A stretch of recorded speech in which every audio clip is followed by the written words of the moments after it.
মুখ্যমন্ত্রী শুভেন্দু অধিকারীকে নিয়ে সোশ্যাল মিডিয়ায় আপত্তিকর মন্তব্য। গ্রেপ্তার এক তৃণমূল কর্মী। অভিযুক্ত তৃণমূল কর্মীর নাম মোহাম্মদ আশরাফ। দুর্গাপুর মহকুমা আদালতে অভিযুক্ত তৃণমূল কর্মীকে তোলা হলে তাকে 3 দিনের পুলিশি হেফাজতের নির্দেশ দেওয়া হয় আদালত থেকে। কিছু কিছু লোক ভুলে গেছে যে বর্তমান যে পশ্চিমবঙ্গের সরকার, এটা তাদের খালা আর ফুপা সরকার নয়, এটা রাষ্ট্রবাদীদের সরকার। তাই দীর্ঘদিনের মাথার ব্যামো তো মাঝে মাঝে চাড়া দিয়ে উঠছে।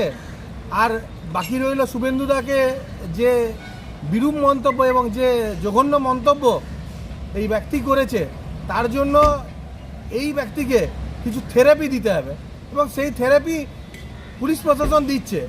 কিন্তু তাও যদি সঠিক না হয় বা তারপরেও যদি সে আগামী দিনে ঠিক না হয়, তাহলে লং থেরাপিরও আমাদের ব্যবস্থা আছে এবং পুলিশ প্রশাসন আগামী দিনে লং থেরাপিও দিতে পারে।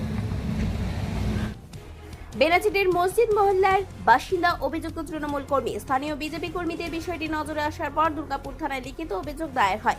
নির্দিষ্ট অভিযোগ পেয়ে পুলিশ গ্রেপ্তার করে মোহাম্মদ আশরাফ নামের অভিযুক্ত ওই ব্যক্তিকে। দুর্গাপুর থেকে অনুরাধা সেনগুপ্তর রিপোর্ট, খাঁটি খবর।